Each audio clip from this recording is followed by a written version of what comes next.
Revamps are coming.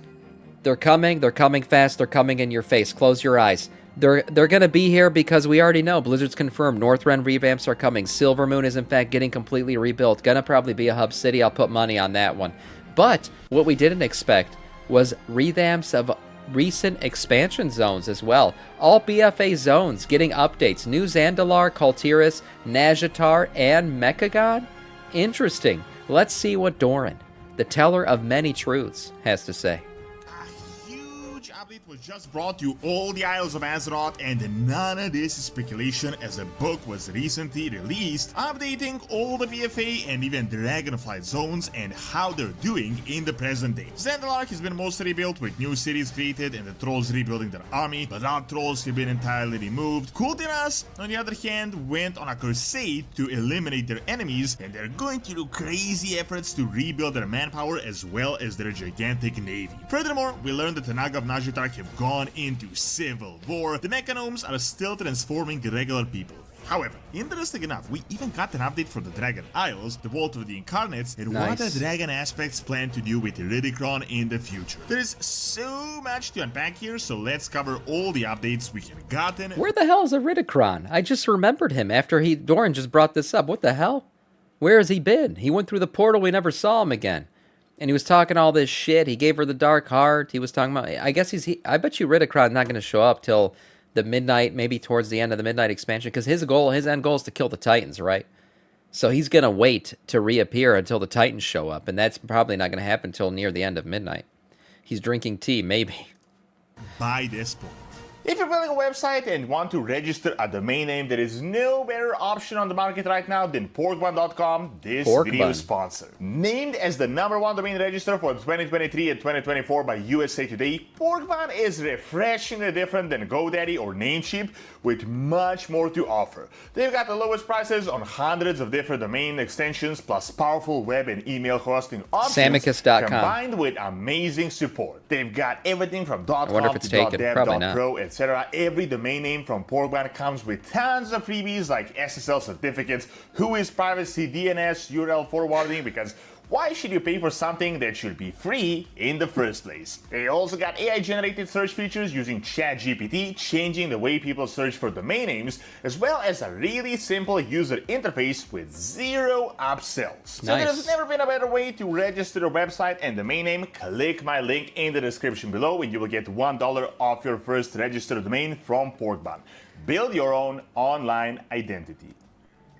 So if you followed my channel this past week or two, you might have seen that I already released a video on all the updated Legion zones, and all of this is brand new information that just came from the new island. We talked about this, Island Isles Exploring Azeroth. This is the book where you got Thalicera and, oh damn it, the Blood Elf guy. I forget his name every time. Every single time I forget his name. Lorthamar, I remember it now.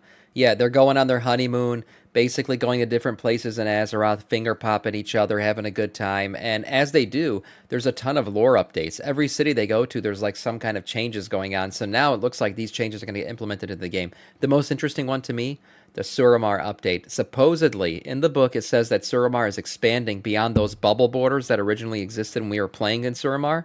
And there's a ton of new villages set up outside. I would love to see that in game. Suramar is already one of my favorite cities in the game. To see it get even bigger, oh man, it'd be awesome.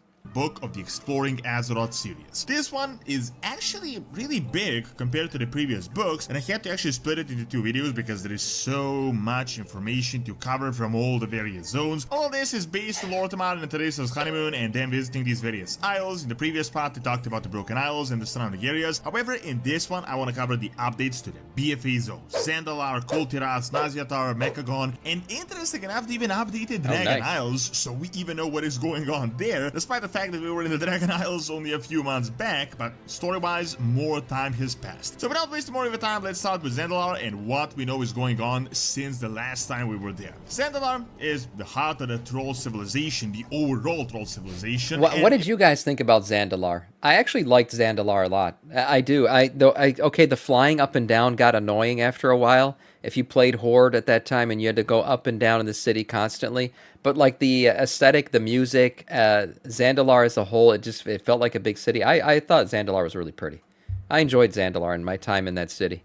overall troll civilization, and it was a crazy mess back in BFA. We had the Sylvanas imposed war, the traitorous factions, civil That's a war good type capital. stuff, a failed old god experiment, Gahoon, and overall the entire island was a complete mess. However, seeing that it has been at least 5 years, but realistically more because there was a time skip after Shadowlands, so technically it has been close to a decade since BFA, quite a lot has changed. In the book, they talk about how beautiful Zandalar really is, how it's fun to visit it when there isn't a giant war going on, because it's like a perfect vacation spot. Overall though, a significant part of the isle has been rebuilt, and most of the threats that we remember from back in the day were cleansed, and they're building up for things to come. Let's start with the main area, Zuldazar. So, the Great Seal that you might remember as the Horde Embassy that we used all the time is no longer the embassy, but those portals connecting Azeroth still remain and are used today. Those Fraki and the Amani enclaves and all the various tribes aren't hostile anymore in Desert Allure, and they get settled more or less. Talgroup is the home to the Gurubashi once again, and most of the zone was actually restored. Ataldazar was cleansed of the corruption, but today it is used much less, and it is really being as close to abandoned, and most of the temples are actually occupied by animals that had escaped the Royal Menagerie a few years back. These are all great updates, you know, to the Zandalari trolls and their lore and everything else, but really what I want to see in the next coming expansion is updates to the Amani trolls. Let us lay waste to this Zorti, realm. thank you for the follow. Welcome to our Scourge. I want to see updates to the Amani trolls because if we're going to get a ton of elf stuff, right? Midnight is the elf expansion. Elves all coming together, big elf orgy and Silvermoon, all that stuff's going to happen. The Amani trolls have a ton of intertwined lore with Silvermoon and with the high elves and everything else. And their empire is freaking badass. I would love to see their empire kind of rebuilt, go back, revisit the Amani troll lands and everything else, because, you know, we have a raid there, but we're not raiding them anymore. I think they've kind of calmed down. Everything's better now. I want to go see what that city actually looks like in a non-raid format, maybe rebuilt a little bit. I don't know. Maybe just call me a lore nerd, but I would love to see some Amani troll lore.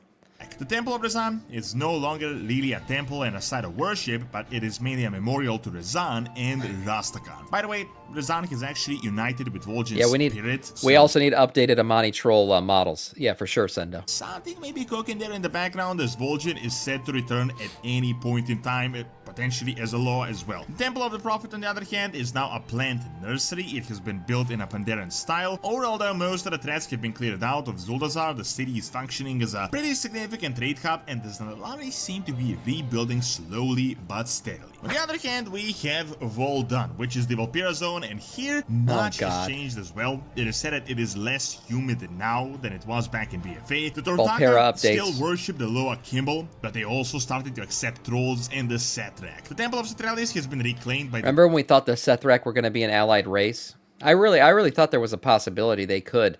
Their body type, I believe, is the skeleton. Is it? Did they rock off the skeleton of what's it called? Elves? Are they rocking the Blood Elf skeleton style basically, but the head is different? The head is the only thing that would make them kind of not be able to be playable, is they can't really equip helms too well without it clipping through everything. But since when has Blizzard ever cared about clipping? Yeah. Devoted, and the Valpyra frequented quite... The Valpyra were an easy add because their body is actually just the goblin body. The way you can often tell if a class is going to get, if a race is going to get added into the game is how easy it would be to implement. Valpyra were easy, it's just goblin skin, so all the armor fits on them. The reason why we often say that the Horanir, as I like to call them, are going to be added in is because their body is just a night elf skeleton, so all the gear can easily be equipped to them. That's the hardest thing for Blizzard to do. When they implement a new race, is making sure all the gear now retroactively and going forward will fit the body style. So if the body style is using an old skeleton, it's a very easy race to implement. A bit, mainly as a sort of ritual thing. The abandoned burrows are no longer abandoned, and the Valpyra overall have been re-establishing themselves in the zone as they're building new trade hubs as we speak. Port of Zemlan has been cleansed of the undead pirates that have been... The Kul Tiras and the Zandalari are actually slightly different. They kind of built off of old skeletons. Yes, the Kul Tiras do follow some of the Pandaren skeleton look from the waist to the chest, but they're much taller. Their arms are a bit broader and longer. So Kul Tiras and Zandalari trolls are different than all allied races because they actually seem to be more customized skeletons, which is why when we got them, I thought they should have just been like they should have came with the expansion. They shouldn't have been an allied race really, but yeah, they are They do base off of old skeletons, but they are more new. So no, there was some more work put into them than other races. On to get back in BFA, and right now it is a diverse market that is being Right, reconstructed only can. and expanded. Atulaman is mainly abandoned, but nonetheless the place is still spooky and mostly abandoned as well. Overall though, as you would imagine, the zone is a lot less dangerous. It is being rebuilt to function as a place where people actually live, and it is constantly being upgraded. On the other hand, there is interesting information about Nazmir as well. So, most importantly, the blood trolls seem to be entirely gone from the zone. As far as we can tell, there isn't even a mention of a remnant of them or any presence whatsoever. But despite them being gone, the ruined villages still surround Oldir and there are undead still around it, so the place is quite dangerous even to this day. Furthermore, we learned that the Loa Torga, that the blood trolls... The blood trolls and Gahoon overall were such cool lore, man. That was some good stuff they put in the game there. Killed back in the day has been put inside with a memorial. Most interestingly, we learned that the fabled necropolis has been cleared out of all those spirits that were all over the place, and we actually see Bonsandi, who is now in full control of the area. So Nazmir isn't exactly your vacation spot that you want to visit it. It's still a pretty dark place, but most of the problematic entities have been dealt with, and the entire place is a lot more contained. Now, that is most of all that we know for Zandalar, and as I said, the best word is really contained, reconstructed, but the reconstruction is still going on. From the other BFA zones, we have a relatively small update to Nazjatar, which, as you may remember, was really the main BFA zone where we dealt with Ashara and Azeroth and all that stuff. All we really know is that the zone itself is fully underwater once again, and we learned that Ashara's Naga have split into factions when she left, and they're in a constant state of civil war as Factionized Naga. Playable Naga? One of the factions joins the Alliance and Horde? I don't know. It's been a request for a long time. I do think it'd be crazy, though, if we got playable Naga before we got playable, like, Tuskar, which seemed like a more easy-to-implement race. But the Naga have been requested for a long time. Who knows? Maybe we get playable Naga at some point. Can't equip shoes or pants, really. They'll have to be gone. You'll just basically be wearing chest and shoulders. But hey, the Drakthir are now in the game, and that's basically how they roll too in their Drakthir form. All you see is freaking shoulders. So I don't see why that wouldn't be a problem anymore. She created a pretty large power vacuum. What we do know, however, is that the old but she's coming back, magic so is gone, and that might it's change. Really just the Naga that are still around. This is really interesting because the Naga are 100% returning at any point now, maybe even in the war within, as we know that Ashara is now beyond the Void Veil, so this zone or these Naga may be relevant soon. They might hear her call once again, or they might decide to rebel and abandon the old god Void ways. But overall, that is on this part of the Isles. Let's now get into Kul Tiras, which I think is even more interesting, and let's briefly cover what is going on with Dragon Isles as well. So, the most important thing about Kul Tiras is that they're really gearing up for something. We have learned that their recruiting is going crazy to replace... So I talked about Zandalar and everything else. Kul Tiras to me was a freaking great city to be into. It felt very much alive. I liked the city in terms of like accessibility and the little hub they had around the fountain. It was one of the best city designs they've made in a long time, because right there was the bank, the inn, everything was like in a perfect little spot. And then the city itself still felt big. There was actually a part of the city where if you went to it, the NPCs were hostile. It was like the ghetto of the city. It was kind of cool. Overall, Kul Tiras, nice city. I enjoyed the music. Again, if you're into pirates and shit like that, it fit the aesthetic pretty perfectly. Gearing up for something. We have learned that their recruiting is going crazy to replenish the manpower, and no, we they didn't kill seem to Queen be yet. building back a huge navy, which obviously makes sense because they are a naval kingdom. A lot has changed since the war began. Lady Ashwain's holdings are now under House Proudmoore, and the factories were all given to the locals, but instead of being factories for weapons, they're now building random items like cookware and fireworks, and they had also taken down all of Lady Ashwain's banners. As I previously mentioned, the Proudmoore Academy is filled with new recruits as they keep growing their manpower that they lost back in BFA, because they lost quite a bit. The Mariners Road that was destroyed by the Horde has also been fully rebuilt, and it is the newest part of the city. The city itself is also a lot more lively, as you would imagine, in the absence of war. After BFA, the Proudmoors went on a Crusader Inquisition against the old god Tide Sages. They have cleared out all of them, and we know that the Stormsong Monastery was completely cleansed, but it is still quite haunted up to this day. In regards to Tiragara's sound, we don't actually know... Overall, I love the Kul Tiras aesthetic. Like the way their buildings look and everything, it's very, very cool. It's proof to me that this game's engine can really be pushed to look so much more realistic-ish, right? Like, it's still the art style, but these buildings just look so good. There's so much detail to them. We don't actually know all that much. It has the least amount of new information. We know that Wow, the a proud Daedalus more on a Gate has killing been spree, rebuilt I know. and everything is more or less settled. However, there is information in regards to Drustwar. We learned that the Waycrest Manor was entirely renovated, most of the remaining Drust have been destroyed, and they also went out of the way to purge all the witches that were around in the zone. Core Lane was resettled by the Kul Tiras, but it is a lot less lively than it used to be in the past. Now, in regards to Stormsong Valley, we learned that the town of Brennaram has been entirely rebuilt, and we also discovered that the Kul Tiras are going through a full-on effort to rebuild their huge navy, possibly bigger than it ever was, which makes sense, as without the navy, Interesting that the Kul Tirans are rebuilding their navy, because if we ever do go to the other side of Azeroth, whatever you want to call it, what is it, west of Kalimdor, like that area, which is supposedly where the Arathi kingdom actually is located, where the Light Emperor currently sits and everything, the Kul Tiran would be very much a part of that, right? Because we're going to sail on the open seas to get there. So the Kul Tiran rebuilding their fleet and everything, to me, is just another hint that eventually we're going to get on some ships and we're going to go to the other side of the world. Just can't do anything. Furthermore, Sage Hold has been inhabited again.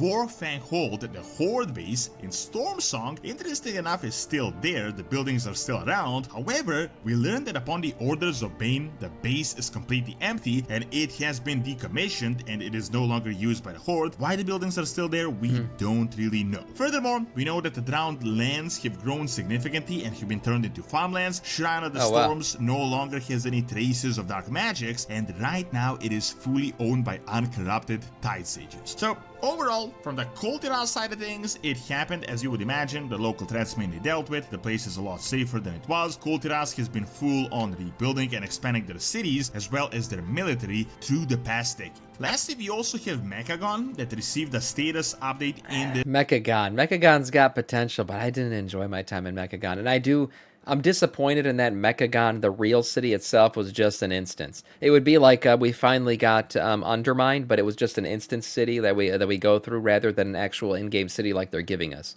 I feel like Mechagon should have been done better in that term. But overall, these updates are great. So far, I think everything's been pretty damn cool. Let's see what they say about Mechagon. So we learned that the goblins have cleared out from the zone, only a few remain. We learned that the Rust Bolt is a regular seaside trading port that is constantly used. It is no longer the rebel hub that it was back in the day. Janqua Depot has been cleared out mostly. Interesting enough, we discovered gnomes, regular gnomes that were transformed recently, and we learned that Mechagon is still doing the mechanization for all the willing participants, meaning new mechanomes are constantly created. So all of that is really most of the interesting information from the BFA side of things. We did, honestly, unexpectedly get Dragonfire updates as well, which is weird as we were there literally just a few months back, but this is about book about all the isles after all. As you would imagine, nothing really big happened or anything of note, so I'll cover it really quickly. The Oneran Plains have been restored after the devastating Centaur Civil. By the way, one of my favorite zones ever added to the game. The Onaharan Plains is freaking beautiful. It feels so big and open and vast. I love this place. I do. It's one of my favorite zones, like aesthetically in the game. I remember when we were questing and we went through here on stream. I was like, I was melting. I was in love with it. After the devastating Centaur Civil War, we learned that the Obsidian Citadel is being rebuilt right now, and that despite the fact that we left, it is a lot more safe. The whispers are still emanating from Aberrus, Deathwing's laboratory, and there is still a sinister presence there. Most importantly, the aspects talk about how they plan to deal with Iridikron and how they don't plan to imprison him, but destroy him, and they say that the Vault of the Incarnates will never be used again, which honestly makes sense, as this is literally a Titan facility made with Titan magic. So overall, a really interesting amount of updates, nothing all that out of the ordinary, pretty much as you would have expected it to go, although I would actually like to see some of these minor changes actually added to the game, as we might revisit some of these zones in the near future, especially with player housing. Thanks for watching. Check out my video on a world revamp coming to Azeroth by clicking on the screen, and check out my video on Perun and Slavic mythology by clicking on the screen as well. See you next time. Damn, thank you, Alex, for the 100 bits, man. What a way to finish off the video. So, he mentioned player housing there briefly at the end. I don't think any of these changes are necessarily geared towards player housing unless it's related to capital cities. I feel like all the changes related to capital cities and hub cities, those are based for player housing. waste to this realm. AU to dial it. AU dial it? I think I got it.